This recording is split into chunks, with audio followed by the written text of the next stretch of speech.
माँ के गर्भ में इस प्राणी को सब याद रहता है कि तेरा उद्देश्य क्या है, और तू पहले जन्मों में कितने कितने कष्ट उठा चुका है, जिस कारण से 12 वर्ष तक माँ के गर्भ से बाहर नहीं आया। सुखदेव ऋषि, ब्रह्मा विष्णु महेश ने उनसे कहा कि आप बाहर आओ, नहीं तो यह मर्यादा बदल जाएगी। 12 वर्ष तक माताएं कैसे बच्चों को गर्भ में रखेंगी? 9 महीने में बहुत परेशानियां हो जाती हैं। तब सुखदेव ऋषि ने कहा था कि बाहर आते ही आपके तीनों गुण हमें चेतनाहीन कर देते हैं, पूर्व की कोई जानकारी हमें नहीं रहती और हम अपने उद्देश्य को भूल जाते हैं। अंदर से ही वार्ता कर रहा है सुखदेव ऋषि। और सुखदेव ने कहा कि मैं इस कंडीशन पर बाहर आ सकता हूं कि आप अपनी इस त्रिगुणमयी माया को रोक लो थोड़ी देर, जब तक मैं बाहर आऊं। तब उन्होंने कहा कि भाई इतनी देर हम इनको रोक नहीं सकते, हमारे बस की बात नहीं। हम कुछ सेकंड के भी कुछ हिस्से में रोक सकते हैं, ये समझ लो, बस सेकंड से भी थोड़े समय में, इतनी देरी। तब सुखदेव जी ने कहा कि आप इतनी देर रोक लो इसको।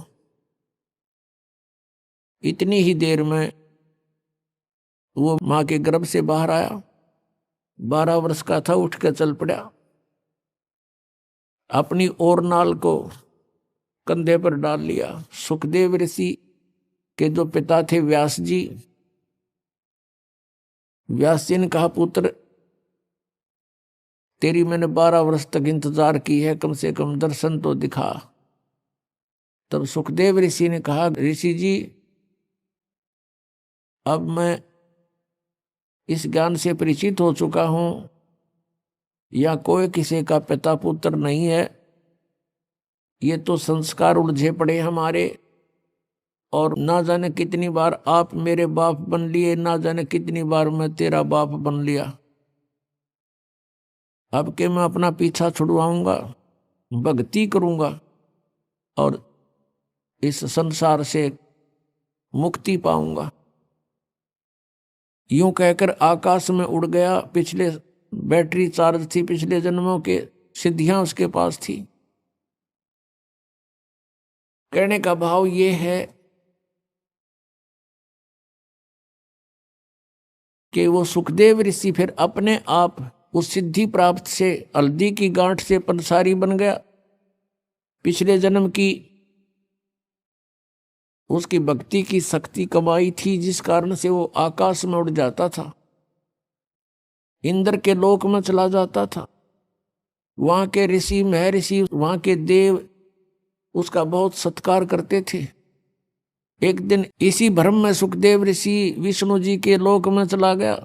एक स्वर्ग होता है प्रत्येक लोक में, रेस्टोरेंट जिसको कहते हैं, और स्वर्ग के अंदर उस रेस्टोरेंट में उसी व्यक्ति को अलाउड होता है जिसका कोई मान्यता प्राप्त गुरु हो। बिना गुरु के व्यक्ति को स्वर्ग में स्थान नहीं। जब सुखदेव ऋषि उस होटल में प्रवेश करने लगा, रेस्टोरेंट में, पहरेदारों ने मना कर दिया कि आपका गुरु कौन है ऋषि जी।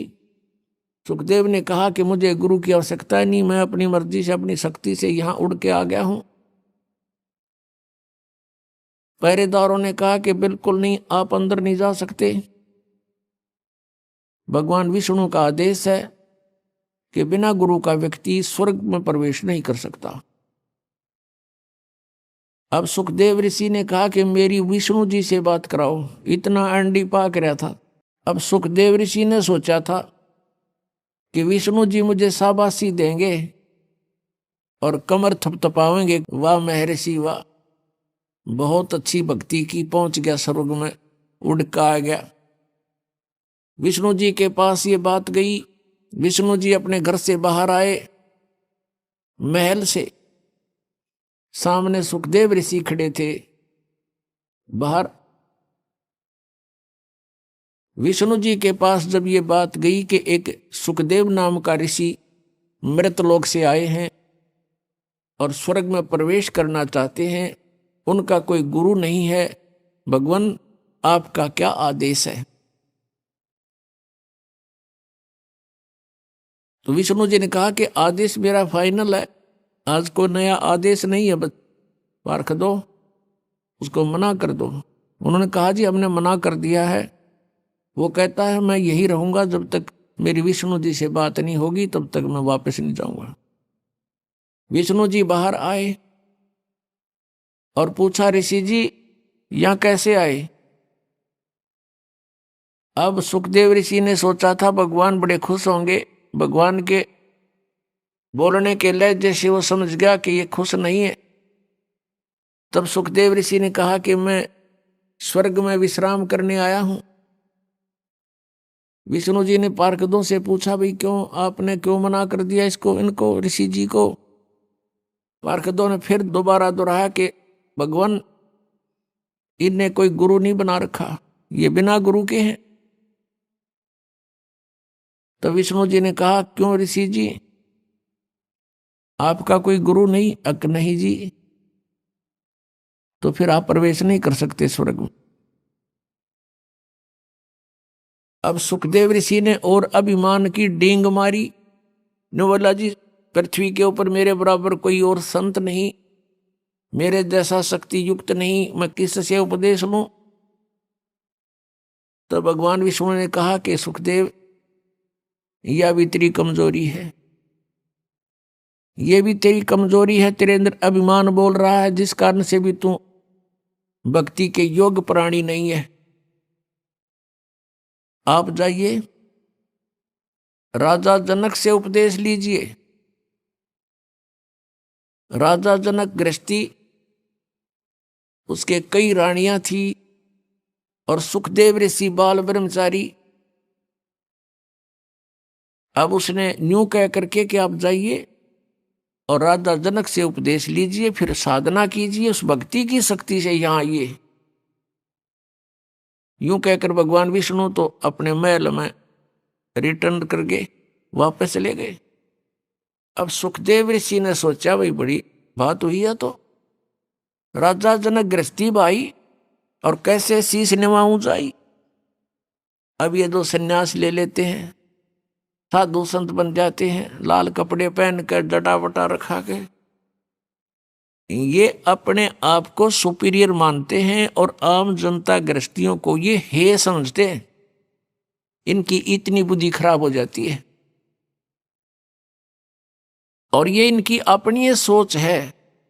पिछला इतिहास देख लो, जिन भी महापुरुषों ने परमात्मा पाया और जिनके आज गुण गाए जाते हैं, वो सभी गृहस्थी थे, बाल बच्चेदार थे। आदरणीय धर्मदास साहिब जी, आदरणीय मुल्कदास साहिब जी, आदरणीय नानक साहिब जी, एक दादू साहिब जो थे वो बाल बच्चे नहीं थे उनके। आदरणीय गीसादास साहिब जी, आदरणीय गरीबदास साहिब जी, गांव छुड़ानी, जिला झज्जर वाले।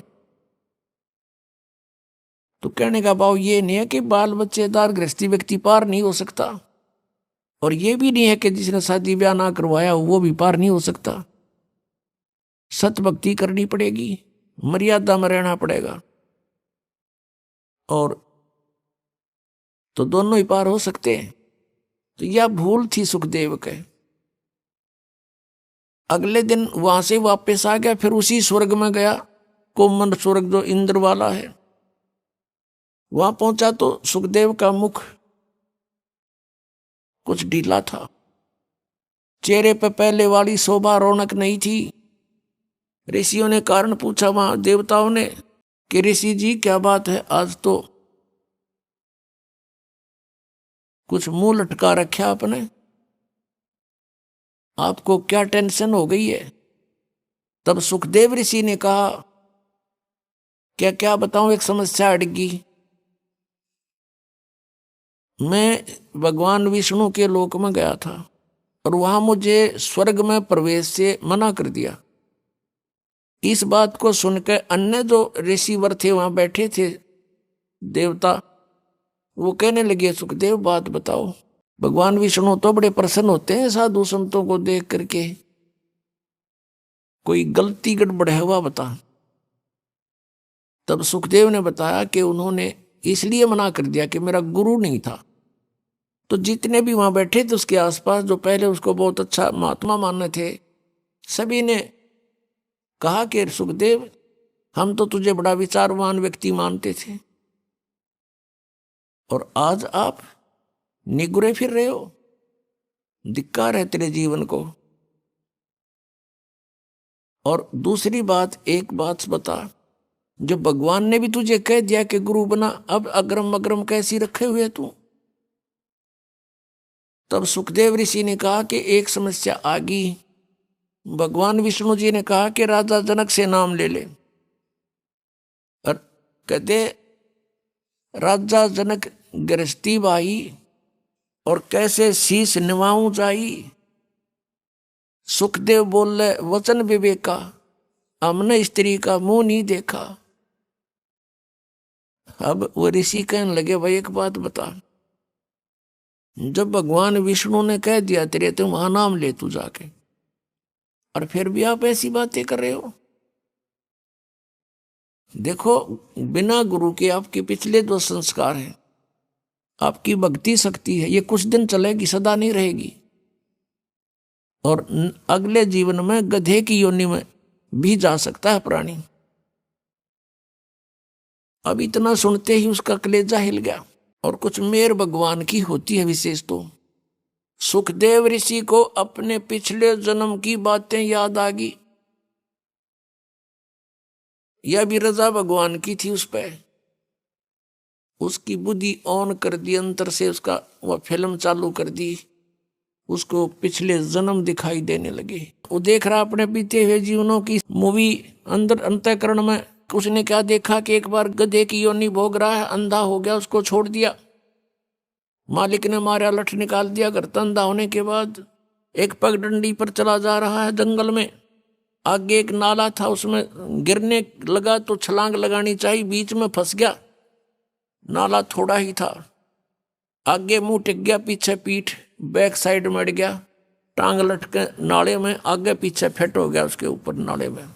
और 1 हफ्ते तक भुगत कर मरा, किसी ने नहीं निकाला। आने जाने वाला आदमी इक्का दुक्का आता था, वो निकाल नहीं सका उसको, और उसके ऊपर पैर रखकर पुली बना के पार हो जा, उसकी पुल बना लिया। इस दृष्टांत से उसका कलेजा हिल गया, रोम रोम कांप गया। सुखदेव ऋषि उसी से में उठकर चल पड़ा। फिर भी मन बड़ा उस्ताद है, अपने पिताजी व्यास जी के पास आया, व्यास जी से प्रार्थना की कि हे ऋषिवर, क्या गुरु के बिना मोक्ष नहीं हो सकता। अब व्यास जी ने कहा कि नहीं बेटा, गुरु के बिना मोक्ष नहीं हो सकता, कोई भी साधना सफल नहीं हो सकती, मोक्ष तो दूर की बात है। तब सुखदेव ऋषि ने कहा कि हे पिताजी,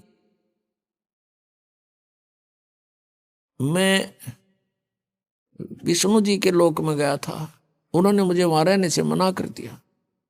व्यास जी ने फिर यही बात दोहराई कि कारण बता। वो ऐसे नहीं करते, कभी किसी को वापस नहीं करते, वो तो सीने से लगाते हैं भगवान विष्णु। तो तब नीचे को गर्दन करके कहता है कि मैंने गुरु नहीं बना रखा, उन्होंने कंडीशन रखी हुई है कि गुरुमुख व्यक्ति ही यहां आ सकता है। तो व्यास जी ने पूछा, क्या बेटा तेने गुरु नहीं बनाया? अगर नहीं। अब व्यास जी कहने लगे, बेटा मैंने ये सोचा था पुत्र कि मेरा नाम रोशन करेगा। अरे तूने तो नरक में जाने की तैयारी कर ली, इतना समय खो दिया, और मुझसे तू चला गया था, दर्शन भी ना दिए थे। चल मैंने सब्र कर लिया था, मेरा पुत्र अपनी भक्ति करके कल्याण करवा लेगा। अरे तू तो नरक की टिकट ले ली तूने। कहते हैं जो विद्वान पुरुष होते हैं एक ही हिसाब की बातें करते, उसमें अग्रम अग्रम नहीं होती, कोई कंसेशन नहीं होती। तो सुखदेव ऋषि ने कहा कि भगवान ने एक समस्या पैदा कर दी। उन्होंने कहा कि तू राजा जनक से नाम ले ले। और राजा जनक तो बाल बच्चेदार है, उसकी कई रानियां हैं। अब मैं उसको कैसे प्रणाम करूंगा गुरु रूप में। व्यास जी ने माथे का हाथ मारा, अरे भले आदमी, तेरा जन्म गृहस्थी तो होया, मैं गृहस्थी, मेरा बाप गृहस्थी, तेरे दादे परदादे सारे गृहस्थी, उनके बिना तेरा जन्म कहाँ से होता। और जब भगवान ने ये कह दिया और तू फिर बकवाद कर रहा है, तू ऋषि तो छोड़, तू तो एक आम जनसाधारण भी नहीं है। इतनी कड़वी बात अपने पुत्र को कहनी पड़ी उसके हित के लिए ऋषि व्यास जी ने। और पुत्र जाके पैर पकड़ ले राजा जनक के, महापुरुष है एक नंबर के। अपने आत्मा कहते मरता क्या नहीं करता, वहां से आ गया, राजा जनक के पास आया। शाम का समय था। राजा जनक ने कहा अपने नौकरों से कि भी महापुरुष आए हैं, आसन लगा दो। अब वो नौकर लगे उनका ऊंचा आसन लगाने के लिए, तैयारी करी, कपड़े उपड़े लाए। तब सुखदेव जी ने कहा कि नहीं महाराज जी, मैं तो जमीन पर बैठूंगा। अब राजा जनक ने कहा कि हे महात्मा जी, मेरी बेइज्जती मत करो, आप महापुरुष हो, हम गृहस्थी व्यक्ति हैं, हमारा दर्जा जमीन पर बैठने का है, आपका उच्च आसन पर बैठने का है, आप ब्राह्मण हैं। सुखदेव ऋषि चुपचाप नीचे बैठ गया कि नहीं, मैं आपको गुरु बनाने आया हूं। अब यह राजा जनक का जैसे नहीं कि एक ब्राह्मण क्षत्रिय को गुरु बनाने आ गया। और उस समय तो बहुत इनके अंदर जो है ना महत्व था, अपना महत्व मानते थे, अभिमान था ब्राह्मणों में, ऋषियों में। तब सुखदेव ऋषि को नीचे बैठा देखा तो सोच गया कि कुछ बात है। उन सारी कहानी बता दी। मैं विष्णु जी के लोक में गया था, वहां मुझे रहने से मना कर दिया क्योंकि मेरा गुरु नहीं था। और सभी ऋषियों ने एक ही राय दी है, मैं आपको गुरु बनाऊं, मेरे सामने और विकल्प नहीं रहा। तब राजा जनक ने कहा कि सुबह उपदेश दूंगा। तो सुबह जब राजा जनक ने कहा ऋषि जी बैठ जाओ, नीचे जमीन पर आसन लगवा दिया। राजा जनक ने अपनी पटरानी से, जो कई रानियां थी उनमें से एक मुख्य थी, जो उससे कहा कि आप मुझे स्नान कराओ और मेरी व्यवस्था करो, मैंने स्नान करके नाम दूंगा, उपदेश दूंगा ऋषि को। अब नो सामने सुखदेव ऋषि बैठा, वहीं पर एक चूल्हा जला दिया, उसके ऊपर एक पतीला रख दिया और चूल्हे में 6 मोटे लकड़ जला करके और पानी को ऐसे उबाल दिया, जल को जैसे चाय बनाया करें, उबलन लग जाओ।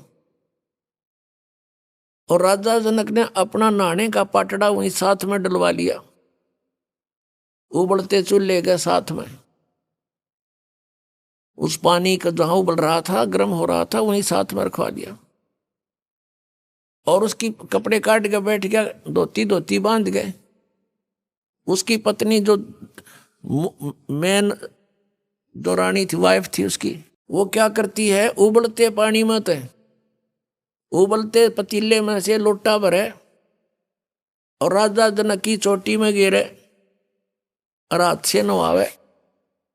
और उधर से सुखदेव ऋषि नो सुकड़े पाछे नोवे, अगदड़ेगा यू, वह फिर लोटा डाले, जब वो पाछे न सुकड़े अगदल गया। राजा जनक देख रहा था उसकी इस गतिविधि को और कहा, व्यास के पुत्र, तू तो बाल ब्रह्मचारी, मैं गृहस्थी व्यक्ति, मेरे स्नान करने के बाद जो ये पानी बह करके नाली में जा रहा है, गटर में, इसमें उंगली दे दे बेटा, जब जानो तो किसा योगी है। इन्होंने बोला मैं ना दूं इसमें उंगली, मेरी तो उंगली जल जाए, इतना गर्म है तो मैं ना गलती करूं ऐसी। कहते हैं राजा विहंस दे जब तारी और मुझे स्नान करावे नारी, ऐसा